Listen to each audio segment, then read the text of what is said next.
സംസ്ഥാനത്തെ പ്രധാനപ്പെട്ട സർവകലാശാലകളിലൊന്ന് MG സർവകലാശാലയിൽ റിസർച്ച് സ്കോളറാണ് നമ്മളോടൊപ്പം പാനലിലുള്ള അനു സണ്ണി.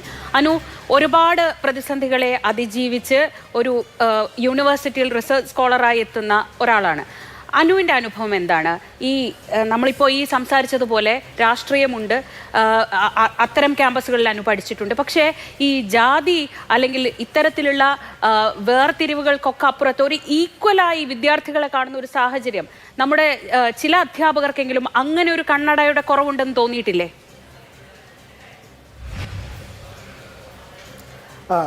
തീർച്ചയായിട്ടും ഉണ്ടെന്ന് തന്നെയാണ് എൻ്റെ അഭിപ്രായമല്ല, ഉണ്ടെന്ന് തന്നെയാണ് ജീവിത സാക്ഷ്യം എന്ന് വേണേൽ പറയാം. ഞാൻ കേവലം ഒരു ദളിത് വിദ്യാർത്ഥി മാത്രം കൂടിയല്ല, ഞാനൊരു ക്യൂർ വിദ്യാർത്ഥിയാണ്, ഞാനൊരു നോൺ ബൈനറി മനുഷ്യനാണ്. അതായത് ജീവിതത്തിലുടനീളം എൻ്റെ വിദ്യാഭ്യാസ രീതിയിൽ ഈ റിസർച്ച് സ്കോളർ വരെ എത്തി നിൽക്കുന്ന സമയത്ത് എൻ്റെ ജീവിതത്തിലൂടെയും എൻ്റെ ശരീരത്തിലൂടെയും കയറിപ്പോകാത്ത രാഷ്ട്രീയങ്ങളില്ല എന്നുള്ളതാണ് പറയാനുള്ളത്. എല്ലാ തരത്തിലുള്ള രാഷ്ട്രീയങ്ങളും, അതിപ്പം സമൂഹത്തിൻ്റെ കാഴ്ചപ്പാടായിക്കോട്ടെ, ജാതിബോധമായിക്കോട്ടെ, ഈ എല്ലാ നോട്ടങ്ങളും കാഴ്ചകളും എല്ലാവിധത്തിലുള്ള പ്രതികൂല സാഹചര്യങ്ങളും അനുഭവിച്ചിട്ടുള്ള, ഇപ്പോഴും അനുഭവിക്കുന്ന ഒരു വ്യക്തി എന്നുള്ള നിലയിലാണ് ഞാൻ നിലനിൽക്കുന്നത്. അതുകൊണ്ട് തന്നെ ഈ നിതിൻ രാജ്, സിദ്ധാർത്ഥ് എന്നീ വ്യക്തികൾക്കൊന്നും ഒരിക്കലും ഞാനിത് കാണുകയും ഞാനിത് വിഷമിക്കുകയും ചെയ്യുന്ന ഒരാളാണ്. പക്ഷെ ഒരിക്കൽ പോലും ഞാൻ ഈ മരിച്ചുപോയിട്ടുള്ള എൻ്റെ സഹോദരങ്ങൾക്ക് ഞാൻ ആത്മശാന്തി നേരില്ല. കാരണം അവർക്ക് ശാന്തത ലഭ്യമാകണമെന്നുണ്ടെങ്കിൽ ഏതെങ്കിലും ഒരു കാലത്ത് ഇത് തീർന്നു കിട്ടണം എന്നുള്ളതാണ്. അവരിത് എടുത്തൊരു നിമിഷം, ഞാനിപ്പം വെമൂലയെ ഓർക്കുകയാണ്. വെമൂല മരിക്കുന്ന സമയത്ത് എഴുതിയിട്ടുള്ള ആത്മഹത്യാക്കുറിപ്പിൽ പറഞ്ഞിട്ടുള്ളത്, ഈ നിമിഷം എനിക്ക് വേദനയില്ല, ഞാൻ ദുഃഖിതനുമല്ല, ഞാൻ വെറും ഒരു ശൂന്യതയിലാണെന്നുള്ളതാണ്. എത്രമാത്രം തീവ്രതയിലാണ് ജീവിതത്തിൻ്റെ മുന്നോട്ടേക്ക് പോകുന്ന ഒരു വിദ്യാർത്ഥി. ഏതെങ്കിലും ഒരു കാലത്ത് എനിക്ക് എന്തെങ്കിലും നല്ലതുണ്ടാകും, എൻ്റെ കുടുംബത്തിന് എന്നെക്കൊണ്ട് എന്തെങ്കിലും ഒരു ഗുണമുണ്ടാകും, ഈ വിദ്യാഭ്യാസം എന്നെ സഹായിക്കും എന്ന് വിചാരിച്ച് പഠിക്കുന്ന ആണും പെണ്ണും ട്രാൻസും ക്യൂറുമായിട്ടുള്ള ഏത് വിദ്യാർത്ഥിയും, അത് ഏത് OBC ആയിക്കോട്ടെ, SC ആയിക്കോട്ടെ, ST ആയിക്കോട്ടെ, അവരുടെ സാമൂഹിക സാഹചര്യങ്ങളിൽ നിന്ന് മുന്നോട്ട് വരുന്ന ഏത് വിദ്യാർത്ഥിയാണെങ്കിലും മുന്നോട്ട് പോകുന്ന സമയത്ത് അവരിൽ അടിച്ചേൽപ്പിക്കപ്പെട്ടിട്ടുള്ള, ഇപ്പം നമ്മുടെ യൂണിവേഴ്സിറ്റിയിലുള്ള ഒരു മിസ് പറയുന്നതാണ്, നമ്മൾ ഒരിക്കലും ഒരു അടിച്ചമർത്തലുള്ള, നമ്മളൊരു മാർജിനലൈസ് വിഭാഗമല്ല, നമ്മളൊരു മാർജിനലൈസ്ഡ് വിഭാഗമാണ്, അടിച്ചമർത്തപ്പെട്ട മനുഷ്യരാണ് നമ്മൾ. അത് എൻ്റെ ഐഡൻറ്റിറ്റി അല്ല, അത് ഞാനായിട്ട് തിരഞ്ഞെടുത്ത ജീവിതമല്ല.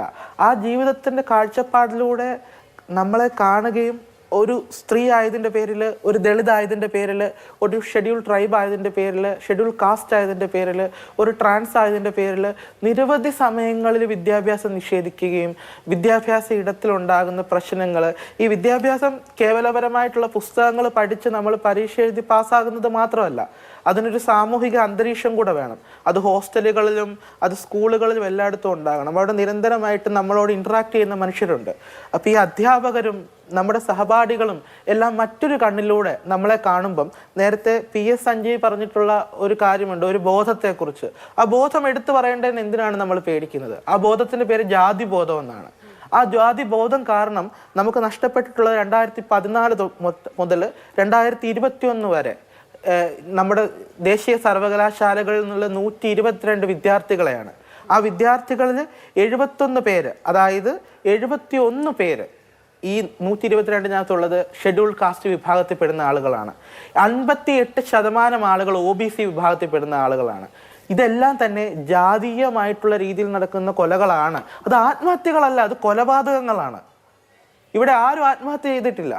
ഞാൻ സിദ്ധാർത്ഥിൻ്റെ അമ്മയോടും ഞാൻ നിതിൻ്റെ അമ്മാവനോടും എല്ലാ മനുഷ്യരോടും ഈ ജാതിയുടെ പേരിൽ മരണപ്പെട്ടിട്ടുള്ള എല്ലാ വിദ്യാർത്ഥികളോടുമായിട്ട് ഞാൻ പറയുകയാണ്, നിങ്ങളുടെ മക്കൾ ആത്മഹത്യ ചെയ്യപ്പെട്ടിരിക്കുകയല്ല, നിങ്ങളുടെ മക്കൾ കൊല ചെയ്യപ്പെട്ടിരിക്കുകയാണ്. അത് അവരുടെ തെറ്റല്ല, അവർ തെറ്റുകാരായിട്ട് മരിക്കുന്നതല്ല.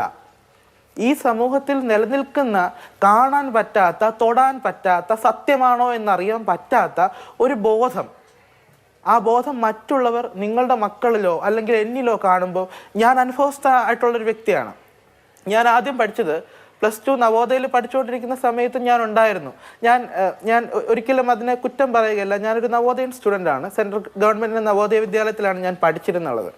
എത്രയോ ദിവസങ്ങളിൽ ഞാൻ മരിക്കണമെന്ന് ആഗ്രഹിച്ചിട്ടുണ്ട്. എത്രയോ ദിവസങ്ങളിൽ എൻ്റെ പൊങ്ങിയ പല്ലിനെ കുറിച്ചിട്ടുള്ള സ്റ്റാഫ് റൂം ചർച്ചകൾ ഞാൻ കേട്ടിട്ടുണ്ട്. ഞാനൊരു പഠിക്കാനായിട്ട് നന്നേ കുറച്ച് പുറകോട്ടുള്ള ഒരു വിദ്യാർത്ഥി ആയിരുന്നു. അപ്പോൾ എന്നോട് എൻ്റെ ഒരു ടീച്ചർ എൻ്റെ മുഖത്ത് നോക്കി പറഞ്ഞിട്ടുണ്ട്, നീ നെറ്റി കുറി വരയ്ക്കുന്ന സമയം മതിയല്ലോ നിനക്കൊരു തിയറി പഠിക്കാമെന്ന് പറഞ്ഞിട്ടുണ്ട്. എങ്ങനെയാണ് ഒരു വിദ്യാർത്ഥിയുടെ ശരീരത്തിലേക്കും അയാൾ വരയ്ക്കുന്ന കുറിയിലേക്കും ആ രാഷ്ട്രീയം പോകുന്നതെന്ന് എനിക്കറിയില്ല. എനിക്ക് അന്ന് തിരിച്ചറിയാനുള്ള പ്രായമില്ല. എന്തിനാണ് ഇവരെന്നെ ഇങ്ങനെ ചെയ്യുന്നത്, അല്ലെങ്കിൽ എന്തിനാണ് എൻ്റെ ബ്രാൻഡഡ് അല്ലാത്ത വസ്ത്രങ്ങളിൽ ഇവരെൻ്റെ സോഷ്യൽ സ്റ്റാറ്റസ് കാണുന്നതെന്ന് ഞാൻ ചിന്തിച്ചിട്ടുണ്ട്. ഒരു ദിവസം നേരം വെളുക്കരുതേ, ബോംബ് വീണ് സ്കൂൾ തകരണേ എന്നൊക്കെ ഞാൻ പ്രാർത്ഥിച്ചിട്ടുള്ള ദിവസങ്ങളുണ്ട്. എൻ്റെ അമ്മയെ അധിക്ഷേപിച്ചിട്ടുള്ള അധിക്ഷേപങ്ങൾ ഞാൻ കണ്ടു നിന്നിട്ടുണ്ട്. ഞങ്ങളുടെ അധ്യാപകർ എന്തിനാണ് പഠിക്കാൻ വിടുന്നത്. എൻ്റെ അമ്മ ഒരു സിംഗിൾ പാരൻറ് മീൻസ് അവർ വിഡോവാണ്. അപ്പം അവർ വളരെ പാത്രം തേച്ച് മഴിക്കുകയും അല്ലെങ്കിൽ വീട്ടുപണിയെടുത്തും ചാണകം കോരിയും ഒക്കെയാണ് എന്നെ പഠിപ്പിച്ചത്. അവരെൻ്റെ വിദ്യാലയത്തിൽ തുണി അലക്കുന്ന ജോലിക്കായിട്ട് വന്നിട്ടുണ്ട്. എൻ്റെ സഹപാഠികളുടെ തുണി അലക്കുന്ന ധോബിയായിട്ട് എൻ്റെ അമ്മ എൻ്റെ സ്കൂളിൽ ജോലി ചെയ്തിട്ടുണ്ട്. അപ്പം അങ്ങനെ നിൽക്കുന്ന ഒരു സാഹചര്യത്തിൽ എന്നിട്ടും എനിക്ക് റാഗിങ് നേരിടേണ്ടത്. എന്നെ കരിമ്പൂച്ച എന്ന് വിളിച്ച് അധിക്ഷേപിച്ചിട്ടുള്ള എൻ്റെ സുഹൃത്തുക്കളുണ്ട്. കരിമ്പൂച്ചെ, ഈ പറയുന്ന ജാതി. അന്ന് എനിക്ക് എത്ര വയസ്സുണ്ട്, അന്ന് ഞാൻ എന്തോ 8-ലോ 9-ലോ ആണ്, 8-ലാണ് ശരിക്കും. 8-ലായിരിക്കുന്ന ഒരു വിദ്യാർത്ഥി, ഒരു സെൻട്രൽ സ്കൂളിൽ പഠിക്കുന്ന വിദ്യാർത്ഥിയുടെ ശരീരത്തിൽ ജാതി എങ്ങനെ കടന്നു വരുന്നെന്ന് ആലോചിച്ച് നോക്കൂ. അത് 10-ൽ പഠിക്കുന്ന വിദ്യാർത്ഥികളുടെ അടുത്ത് വന്ന് ആരാണ് സുരക്ഷിതരെന്നാണ് നിങ്ങൾ വിചാരിക്കുന്നത്? എത്രമാത്രം കപടത നിറഞ്ഞൊരു ലോകത്താണ് നിങ്ങൾ ജീവിക്കുന്നത്. നിങ്ങളുടെ പൊതു നറേഷനകത്ത് ഞാൻ ഈ TV എല്ലാവരും കാണുന്ന ഒരു ചാനലാണ്. ഞാൻ നിങ്ങളുടെ സ്വീകരണ മുറിയിൽ ഇരുന്ന് നിങ്ങളോട് സംസാരിക്കാൻ ആഗ്രഹിക്കുന്ന കാര്യമാണ്, നിങ്ങൾ എത്രമാത്രം നിങ്ങളുടെ ഈ കപടത മറയ്ക്കും, എത്രമാത്രം നിങ്ങൾ ഈ പോപ്പുലർ നറേറ്റീവിനകത്ത് ഞങ്ങളെ ഒതുക്കും. ഞങ്ങൾ മനുഷ്യരാണ്, ഞങ്ങൾ വിദ്യാർത്ഥികളാണ്, ഞങ്ങൾ പഠിക്കുന്ന ആളുകളാണ്. ഞാൻ വിദ്യാർത്ഥി ആയിരിക്കും ഒരുപാട് പണികൾ ചെയ്തിട്ടുണ്ട്. ഞാൻ കയ്യാല കെട്ടാൻ പോയിട്ടുണ്ട്. എല്ലാവരും ചോദിക്കുക എന്തിനാണ് ഇങ്ങനെ പഠിച്ചുകൊണ്ടിരിക്കുന്നതെന്ന്. ഞാൻ കയ്യാല കെട്ടാൻ പോയിട്ടുണ്ട്, ഞാൻ ചാണകം കോരാൻ പോയിട്ടുണ്ട്, ഞാൻ ഓട കോരാൻ പോയിട്ടുണ്ട്, ഞാൻ കാട് പറിക്കാൻ പോയിട്ടുണ്ട്. എനിക്ക് കിട്ടുന്ന ജോലികൾ ഇങ്ങനെയാണ്. എനിക്കൊരു സെയിൽസ് പേഴ്സൺ ആയിട്ട് കിട്ടില്ല ഒരു സ്ഥലത്ത്. കാരണം എന്നെ പല രീതിയിലും തടഞ്ഞു വെച്ചിരിക്കുന്ന പല കാര്യങ്ങളും ഉണ്ട്. എൻ്റെ നിറം, എൻ്റെ ശരീരം, എൻ്റെ രാഷ്ട്രീയം, എൻ്റെ ജാതി എല്ലാം ഉണ്ട്. എനിക്ക് കിട്ടുന്ന ജോലികൾ എന്താണെന്നും കൂടെ ആ സമയത്ത് നോക്കേണ്ടതുണ്ട്. ഈ വിദ്യാഭ്യാസ സ്ഥാപനങ്ങൾ നവോദയ കഴിഞ്ഞ് ഞാൻ ഇറങ്ങി വരുന്ന സമയത്ത് ഞാൻ ചെന്ന് ചേർന്നത്, എനിക്ക് പേരുകൾ പറയുന്നതുകൊണ്ട് കുഴപ്പമൊന്നുമില്ല, NSS ചങ്ങനാശ്ശേരി NSSലാണ് ഞാൻ ചേരുന്നത്. BCom എനിക്ക് അഡ്മിഷൻ കിട്ടി. SC കോട്ടയിലാണ് എനിക്ക് അഡ്മിഷൻ കിട്ടിയിട്ടുണ്ടായിരുന്നത്.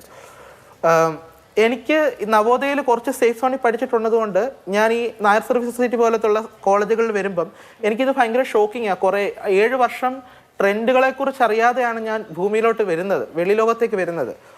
അവിടെ വരുമ്പോൾ എനിക്ക് സ്റ്റൈലും ഫാഷനും ഒന്നും അറിയില്ല. എൻ്റെ അമ്മ പാത്രം കഴുകാൻ പോയെടുത്ത് ആളുകൾ മേടിച്ചു കൊടുക്കുന്ന തുണിയും എൻ്റെ ശരീരത്തിന് ചേരുവോ ഇല്ലയോ എന്ന് പോലും എനിക്കറിയത്തില്ലാത്ത വസ്ത്രങ്ങൾ ഇട്ടുകൊണ്ടാണ് ഞാൻ കോളേജിൽ പോകുന്നത്.